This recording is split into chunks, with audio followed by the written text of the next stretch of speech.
క్రీస్తునందు చేరువచ్చిన ప్రియులైనటువంటి దేవుని పిల్లలందరికీ ప్రభు అయిన క్రీస్తు వారి పేరట నా ప్రత్యేకమైన వందనాలు తెలియజేస్తా ఉన్నా.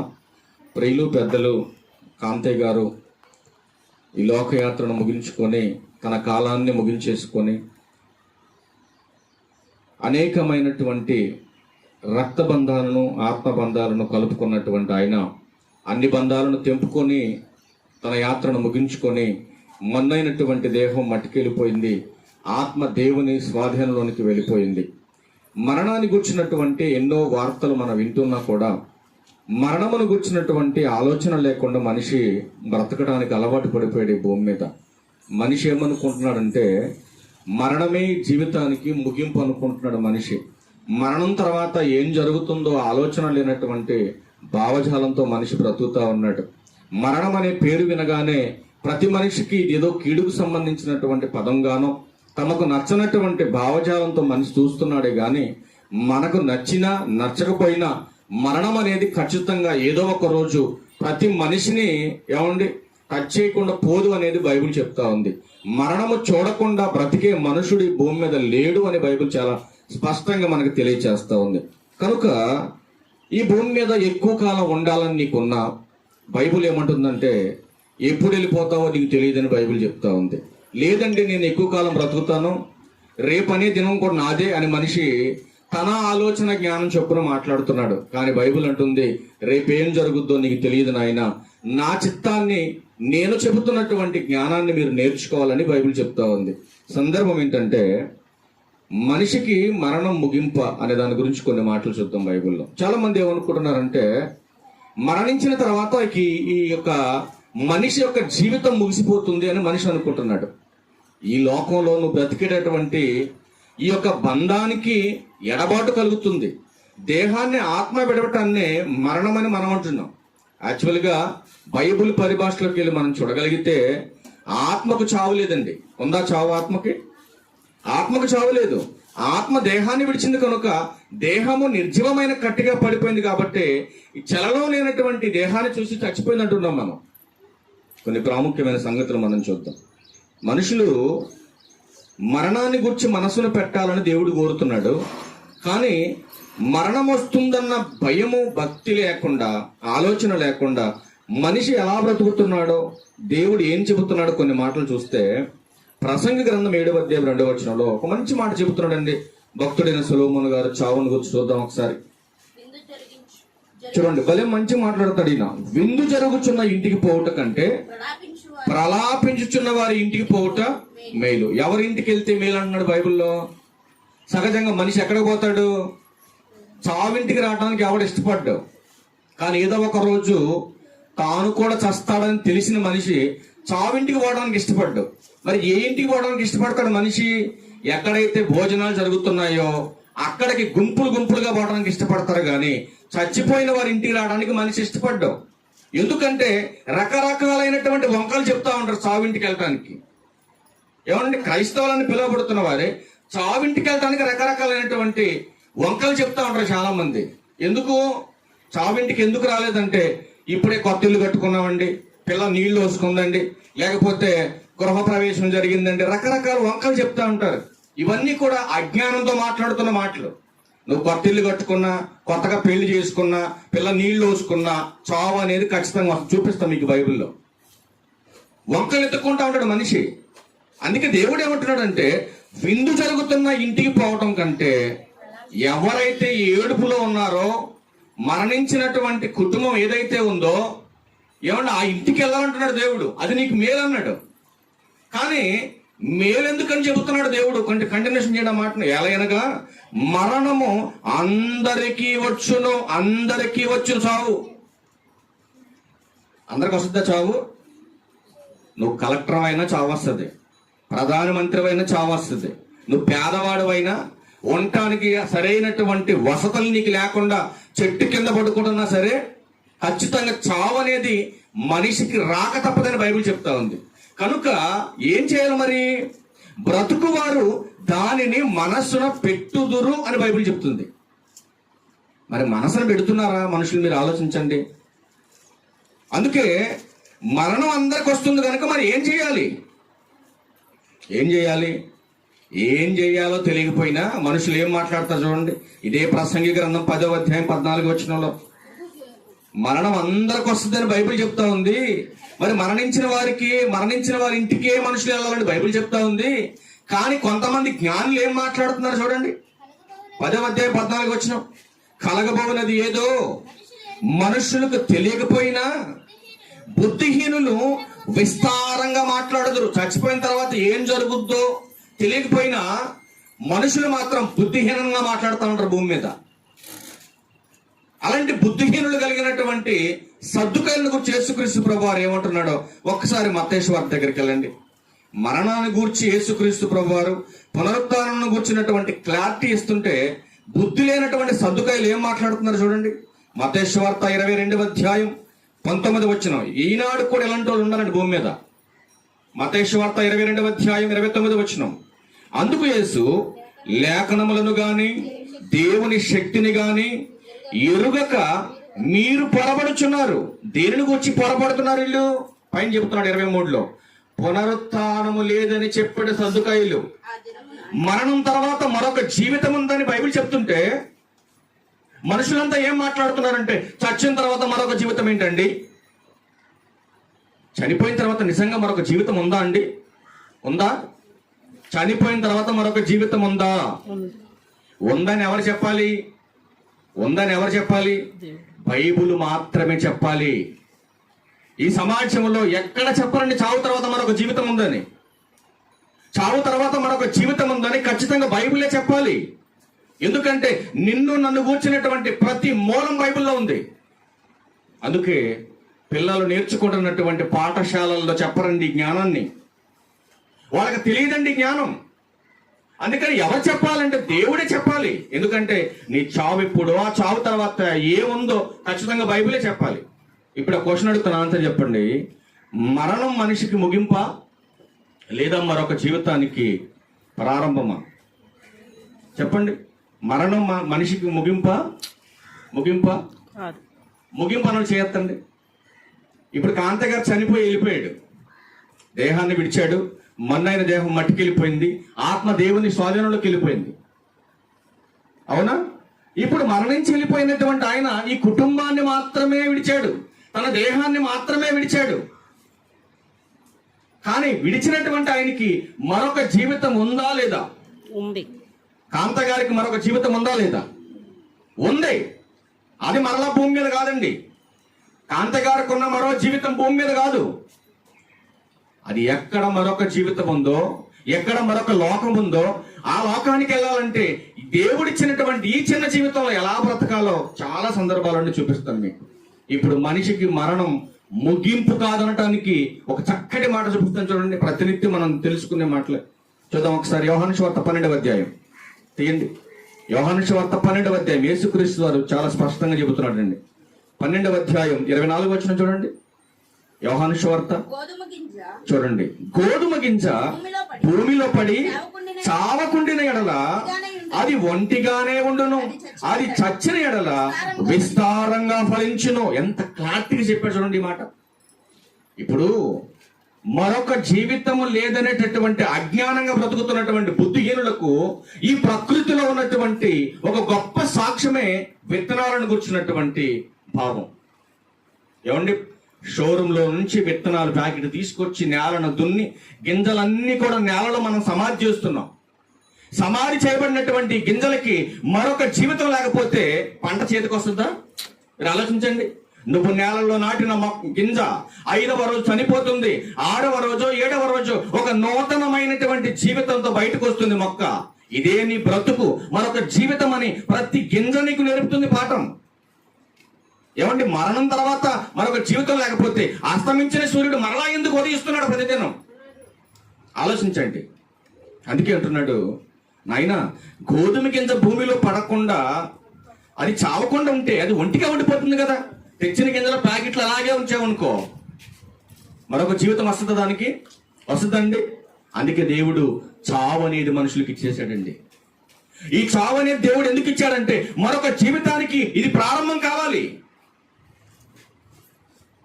అందుకే కొరింథీయులకు రాసిన మొదటి పత్రిక తీయండి, అక్కడ ఏం చెబుతున్నాడు ఆయన. కొరింథీయులకు రాసిన మొదటి పత్రిక 15వ అధ్యాయం 35వ వచనం చూడండి. 15వ అధ్యాయం 35వ వచనంలో, అయితే మృతులు ఎలాగూ లేతురు అంటే మరణం తర్వాత మరొక జీవితం ఉందని మీరు చెబుతున్నారు కదా, మరి మరణించినటువంటి కాంతే గారు ఎలా బ్రతుకుతాడు మరలా అనే క్వశ్చన్ మీకు వస్తే చూపిస్తున్నాడు ఆయన ఆన్సర్ ఇది. అయితే మృతులు ఎలాగూ లేతురు, వారెట్టి శరీరముతో ఒత్తురని ఒకడు అడుగును. అప్పుడు చెబుతున్నాడు, ఓ అవివేకి, నీవు విత్తినది చచ్చితేనే గాని బ్రతికింపబడదు కదా. నువ్వు విత్తేటప్పుడు ఒట్టి గింజను మాత్రమే విత్తావు దాంట్లో నేలలో. మరి మొలక ఎక్కడి నుంచి వచ్చింది? నువ్వు విత్తినప్పుడు విత్తనం ఎంత ఉంటుంది? ఇంత ఉంటుంది. మొలక ఎంత వచ్చింది? పెద్దగా వచ్చింది. వచ్చేటప్పుడు ఏమంటే మొక్క బయటకు వచ్చిన తర్వాత నువ్వు విత్తిన విత్తనం పీకి చూడు, కనపడుద్దేమో. కనపడుద్దా? కనపడదు. అందుకే ఏం జరుగుతుంది చెబుతున్నా చూడండి. నీవు విత్తిన దానిని చూడగా అది గోధుమ గింజ అయినను సరే, మరి ఏ గింజ అయినను సరే, వట్టి గింజనే విత్తుచున్నావు గాని పుట్టబోవు శరీరమును విత్తుట లేదు. చూసారండి, గింజను మాత్రమే విత్తుతున్నావు. ఆ గింజలో నుంచి వచ్చే మొక్కకు ఏమంటే ఇచ్చుతున్నటువంటి ఆ శరీరం ఏదైతే ఉందో అది దేవుడు ఎలా ఇస్తున్నాడు అంటే చెప్తున్నాడు కిందకు వచ్చేసరికి, అయితే దేవుడే తన చిత్త ప్రకారం నీవు విత్తిన దానికి శరీరం ఇస్తున్నాడు. చాలండి. ఏం చేస్తున్నాడు దేవుడు?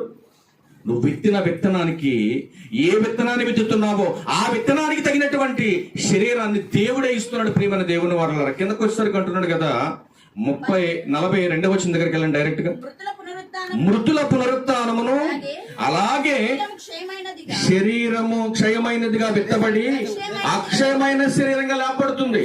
ఏమండి, క్షయమైనటువంటి శరీరంగా మనం కాంతగారి దేహాన్ని తీసుకెళ్లి మట్టిలో పెట్టాం.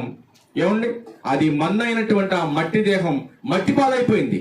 ఇప్పుడు మృతులు లేపబడే సమయం ఒక దినం ఉంది.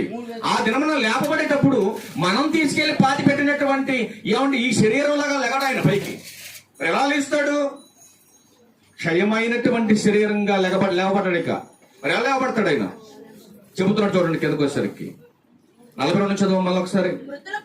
మృతుల పునరుత్థానమును అలాగే శరీరము క్షయమైనదిగా విత్తబడి అక్షయమైనదిగా లేపబడును, ఘనహీనమైనదిగా విత్తబడి మహిమ గలదిగా లేపబడును, బలహీనమైనదిగా విత్తబడి బలమైనదిగా లేపబడును.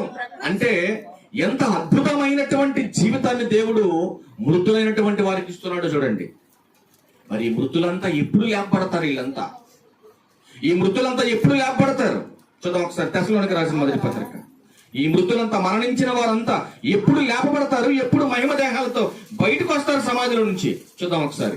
కొరింథీయులకు క్షమించండి, తెస్సలోనికి రాసిన మొదటి పత్రిక 4వ అధ్యాయం 14వ వచనం. యేసు మృతి పొంది తిరిగి లేచినని మనము నమ్మిన ఎడల అదే ప్రకారం యేసునందు నిద్రించిన వారిని దేవుడు ఆయనతో కూడా వెంట పెట్టుకొని వచ్చును అన్నాడు. ఇప్పుడు కాంతయ్య గారు ఎప్పుడు వస్తాడు చెప్పండి? కాంతయ్య గారు ఎప్పుడు వస్తాడమ్మా తిరిగి? మళ్ళా ఎప్పుడు చూస్తారు మీరంతా? ఈ మధ్యలో ఏమైనా కనపడ్డాడు ఈ 13 రోజుల్లో? ఇలా 13 రోజులు కదా ఆయన చచ్చిపోయి.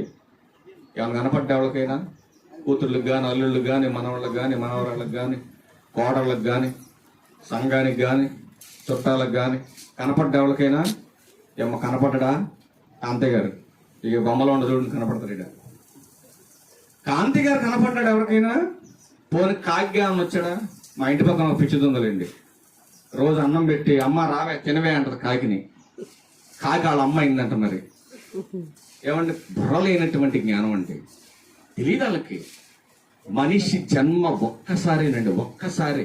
మళ్ళీ కుక్కగానో, పందిగానో, పిల్లిగానో, ఏగ్గానో పుట్టడు మనిషిగా. వాడికి జ్ఞానం లేక రకరకాలైనటువంటి పిచ్చి కథలతో, కట్టు కథలతో సినిమాలు చేసి చూపించడం వలన సమాజం గుడ్డెతో చెలబడడానికి వెళ్ళిపోతా ఉంది. కానీ బైబిల్ ఏం చెప్తుందంటే మనుషులు ఒక్కసారి మరణించాలి, ఆ తర్వాత తీర్పుగా అప్పచెప్పబడాలి వాళ్ళంతా కూడా. అందుకే బైబిల్ ఏమంటుందంటే ఎలా మరలా మృతులు లేస్తారని చెబుతుందండి గ్రంథం. యేసు మృతి పొంది తిరిగి లేచినని మనము నమ్మిన ఎడల, నమ్మాలి మనం. యేసుక్రీస్తు ప్రభువుని ఎలాగైతే విశ్వసించి బ్రతికాడో ఈ భూమి మీద, ఎలాగైతే మరణించాడో, ఎలాగైతే పునరుత్థానుడుగా లేవనెత్తబడ్డాడో, అలా మనం కూడా ప్రభువుని నమ్మిన మనం కూడా అదే రీతిగా విశ్వసించి మనం బ్రతకాలి.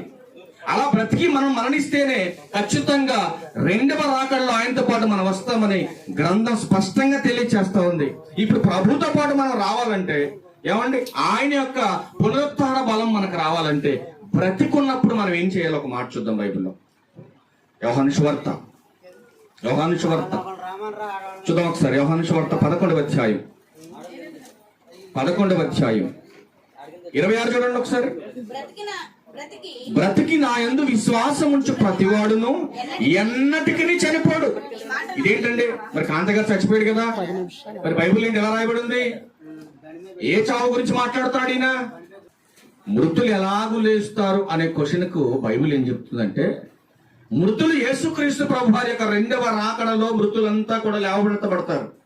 మరి రెండవ రాకడలో లేవనెత్తబడే వాళ్ళంతా కూడా మరొక జీవితానికి వెళ్ళాలంటే బ్రతికి ఉన్నప్పుడే ఆయన యందు విశ్వాసం ఉంచాలి. గమనించాలి ఈ విషయాలు. బ్రతికున్నప్పుడే ఆయన యందు విశ్వాసం ఉంచాలి. బ్రతుకునిచ్చిన దేవుని కొరకు ఆలోచన కలిగి బ్రతకాలి. బ్రతుకునిచ్చినటువంటి దేవుణ్ణి మరచిపోయి ఈ దేహం కోసం, ఈ లోకం కోసం తమకు నచ్చినట్టుగా గనక బ్రతికి తెస్తే ఖచ్చితంగా నరకానికి పోతారంతే. బైబిల్ చెప్పింది అది. అందుకే ఏమంటాడు 25లో, అందుకు యేసు పునరుత్థానమును నేనే, జీవమును నేనే, నా యందు విశ్వాసముంచువాడు అసలు చనిపోయినను వాడు బ్రతుకుతాడు. అంటే మరలా బ్రతకాలంటే ఏం చేయాలి? బ్రతికి ఆయన యందు విశ్వాసం ఉంచాలి. మరి ఎంతమంది విశ్వాసం కలిగి ఉంటున్నారు బ్రతికి? మీరు ఆలోచన చేయండి. మరి బ్రతికి ఆయన యందు విశ్వాసం ఉంచకుండా కనుక చనిపోతే, బ్రతికి ఆయన యందు విశ్వాసం ఉంచకుండా చనిపోతే ఖచ్చితంగా ఆత్మ నరకానికి వెళ్ళిపోతుంది తప్ప మరొక జీవితానికి వెళ్ళదని గ్రంథం హెచ్చరిస్తా ఉంది ప్రియమైన దేవుని వారలారా. అందుకే ప్రసంగి గ్రంథం 8వ అధ్యాయం చూడండి ఒకసారి. ప్రసంగి గ్రంథం 8వ అధ్యాయం 7వ వచనం చూడండి. ప్రసంగి గ్రంథం 8వ అధ్యాయం 7వ వచనంలో, సంభవింపబోన్నది తెలుసండి. ఎప్పుడు ఎవరైనా చచ్చిపోతాం తెలుసు? ఎవరికైనా తెలుసండి? జరిగేది ఏంటో మనిషికి తెలియదండి. ఏమి తెలియపోయినా అన్ని తెలిసినట్టుగా మనిషి ఓవర్ యాక్షన్ చేస్తా ఉంటాడు భూమి మీద. అందుకే దేవుడు ఏమంటున్నాడంటే, సంభవింపబోన్నది ఏదో నరులకు తెలియదు, అది ఎలాగూ సంభవించినో వారికి ఎవరు తెలియజేస్తారు? ఆలోచించండి నాయనా. మరొక జీవితం ఉంది. మరణించే లోపే దేవుని జ్ఞానాన్ని నేర్చుకోండి, దేవుని జ్ఞానానుసారంగా బ్రతకండి అని ఎందరో సేవకులు చెబుతున్నా ఎంతమంది నేర్చుకున్నాడు మీరు ఆలోచించండి. ఆ చావు తర్వాత చూద్దాంలేండి. చచ్చిన తర్వాత నువ్వేం చేయలేవు. బైబిల్ చెప్పింది చూద్దామండి ఒకసారి.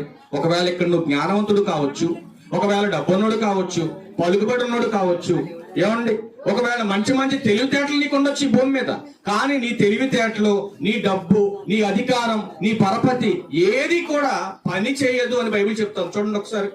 ప్రసంగి గ్రంథం 9వ అధ్యాయం 10వ వచనంలో, చేయుటకు నీ చేతికి వచ్చిన ఏ పనైనా ఇక్కడే చేయాలి, భూమి మీద ఇక్కడే చేయాలి. ఏ పనైనా నేను చచ్చిపోయిన తర్వాత చేస్తానండి, చచ్చిపోయిన తర్వాత ఎవరికేం తెలుసులేండి అని తలబిరుచుగా మాట్లాడితే నీ తెలివితేటలు పని చేయమంటున్నా. చూడండి ఒకసారి, కంటిన్యూషన్ చేయండి అన్నమాట.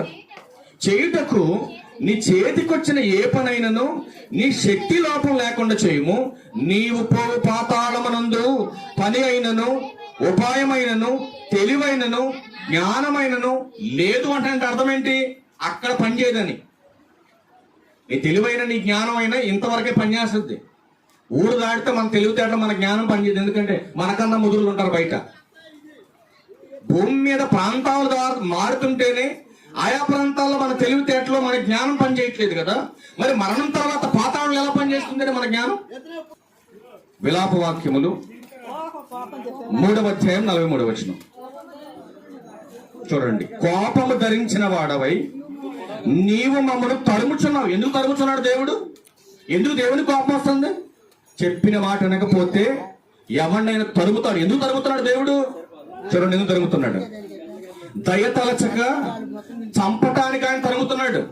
దేవుడు చెప్పిన మాట వినకుండా భూమి మీద నీకు నచ్చినట్టుగా బ్రతికితే నీ ఆయుష్ నీ చేతిలో లేదు, నీ ప్రాణం నీ చేతిలో లేదు. ఒకవేళ ఈ రోజు నీకు ఒంటి నిండా అహం ఉండొచ్చు, గర్వం ఉండొచ్చు, కానీ చచ్చిన తర్వాత అప్పుడు అర్థమవుద్ది నీ జీవితం విలువేంటో. మనిషికి అర్థం కాదండి. ఎంత చెప్పినా మూర్ఖంగా బ్రతుకుతా ఉంటాడు మనిషి భూమి మీద. దేవుని జ్ఞానం అర్థం చేసుకోకుండా తనకున్నటువంటి ఒట్టి జ్ఞానంతో ఎగిరిగిరి పడతా ఉంటాడు మనిషి భూమి మీద. అందుకే దేవుడు మరణాన్ని ఎందుకు ఇస్తున్నాడు భూమి మీద ఉన్నటువంటి మనుషులు కనంటే మరొక జీవితం ఉందని మనిషి తెలుసుకోవాలి. మరణించే లోపు ఏమంటే దేవుని చిత్తాన్ని మనం ఎరగాలి. దేవుని చిత్తాన్ని ఎరిగి ఆయన యందు మృతి నొందిన వారికి ఏ వేదన ఉండదు. ప్రకటన గ్రంథం 21వ అధ్యాయం 4వ వచనంలో ఒక మంచి మాట చెప్పారండి. మరొక జీవితానికి వెళ్ళే వాళ్ళకి అసలు ఏ శ్రమలు ఉండ వాళ్ళకి. ఇక ఈ భూమి మీద ఎన్నో శ్రమలు పడవచ్చు మనం ఈ భూమి మీద, కానీ మరణం తర్వాత మరొక జీవితానికి వెళ్ళటానికి ఇక్కడ ఒక అర్హతను మనం సంపాదించగలిగితే, ప్రభువునందు కనుక మనం మృతి నొందితే, ప్రభుని సొంత రక్షకుడిగా మనం విశ్వసిస్తే, యేసుక్రీస్తు ప్రభు ఎలాగైతే మరణించి పునరుత్థానుడిగా లేవనెత్తబడ్డాడని మనం నమ్ముతావో విశ్వసిస్తావో అట్లాంటి వారికి అసలు ఇక వేదననే ఉండదని చెప్తుంది గ్రంథం. చదవండి అన్నమాట. ఆయన ఎవరి కన్నుల ప్రతి బాష్ప బిందువు ప్రభునందు మృత్యు నొందినటువంటి వారికి, ప్రభుని సొంత రక్షకుడిగా విశ్వసించిన వారికి, ఈ లోకంలో దేవుడు ఎందుకు బ్రతికిచ్చాడో తెలియకుండా ఏమి తిందామా, ఏమి త్రాగుదామా, ఏమి ధరించుకుందామని బ్రతుకు విలువ తెలియకుండా బ్రతికే వాడికి అసలు ఆయన పరలోక ప్రవేశం ఏమని ఇవ్వడండి. ప్రతి ఒక్క వారి యొక్క బాష్పబిందులు తుడుస్తాడు. ఇక శ్రమ ఉండదు, వేదన ఉండదు, బాధ ఉండదు, ఏ చింత ఉండదు వాళ్ళకి. అసలు ఇక మరణమే లేదు కిందకొచ్చేసరికి. అంటే ఆత్మకు కూడా రెండవ మరణం ఉంది, మీరు గమనించాలి. మొదటి మరణం సహజ మరణం. అది నువ్వు విశ్వాసమైనా కాకపోయినా, డబ్బున్నా లేకపోయినా, చదువున్నా లేకపోయినా, పట్టణాల్లో ఉన్నా పల్లెల్లో ఉన్నా, నువ్వు తెల్లవాడవైనా నల్లవాడవైనా, ఎవరైనా సరే మొదటి మరణం సహజ మరణం, అది ఖచ్చితంగా వచ్చి తీరుతుంది. కానీ రెండవ మరణానికి వెళ్లకుండా ఇక్కడే మనం ప్లాన్ చేసుకోవాలి. ఇక్కడే మన సొంత రక్షకుడుగా క్రీస్తుని అంగీకరించాలి. అందుకే అంటున్నాడు, ఆ కిందకు వచ్చి కింద వచ్చిన దగ్గరికి వెళ్ళండి 21 ఎవరంటే నరకానికి పోయేది? పిరికివారు, అవిశ్వాసులు, అసహ్యులు, నరహంతకులు, వ్యభిచారం చేసేవాళ్ళు, నెక్స్ట్ మాంత్రికులు, విగ్రహారాధికులు, అబద్ధికులందరూ ఆ అగ్ని గంధకములతో మండుతున్నటువంటి ఆ గుండంలోకి వెళ్ళిపోతారు. అది రెండవ మరణం. దాని నుంచి మనం కాపాడుకోవాలి మరో జీవితానికి వెళ్తానికి. కనుక ప్రియమైన దేవుని వర్లారా, మరణం మనిషికి ముగింపు కాదని ప్రతినిత్యము ఎన్నో గింజలు నేలలో పడి మనకి మరొక జీవితం ఉందని చూపిస్తున్నట్టుగా దేవుడు కూడా అద్భుతమైన విషయాలు మనందరికి నేర్పించడానికి ప్రకృతిని ఇవన్నీ పెట్టాడు. కనుక ఒక గింజ ఎలాగైతే మరణించి మరొక జీవితాన్ని మన కళ్ళ ముందు తీసుకొస్తుందో, అదే రీతిగా మరణించినటువంటి వారికి మరొక జీవితం ఉందని కూడా గ్రంథం తెలియజేస్తుంది. ప్రతి ఒక్కరూ కూడా అర్థం చేసుకొని వాక్యానుసారంగా నడుచుకోవాలని ప్రభువైన క్రీస్తు వారి పేరిట మిమ్మల్ని అందరికీ మనం చేస్తూ ఇలా మాటలు ముగిస్తూ అందరికీ వందనాలు. Okay, thank you. తల వంచన చిన్న ప్రార్థన చేసుకుందాం. మహాపరిశుద్ధుడు, ప్రేమ నమ్మకం కలిగిన మా తండ్రి, ఈ కుమారుడు కాంతి గారి నాయన ఈ లోకయాత్రను ముగించుకొని వెళ్ళి ఉన్నారు కనుక విడిచిపెట్టినటువంటి కుటుంబానికి నా తండ్రి, కుమారులకు, కోడళ్లకు, కుమార్తెలకు, అల్లుళ్లకు, వారి యొక్క మనవళ్ళు, మనవరాళ్లకు మీ యొక్క గొప్పదైనటువంటి వాదార్పును, సహాయమును, మీ కృపను అనుగ్రహించండి. మేమందరం కూడా ఏదో ఒక రోజు కాంతి గారి లాగానే ఈ లోకయాత్రను ముగించుకొని తండ్రి వెళ్ళిపోవలసిన వారమై ఉన్నాం. కనుక ఈ మరణం ముగింపు కాదని మరొక జీవితానికి ప్రారంభమని ప్రతి ఒక్కరు కూడా తెలుసుకొని నడుచుకోవడానికి మీ సహాయాన్ని, మీ కృపను మాతో ఉంచి నడిపించమని క్రీస్తు వారి పరిశుద్ధమైన నామంలో ఈ ప్రార్థనా విన్నపములన్నీ కూడా అడిగి వేడుకొనిచున్నాము తండ్రి. ఆమేన్. అందరికీ వందనాలు. Thank you.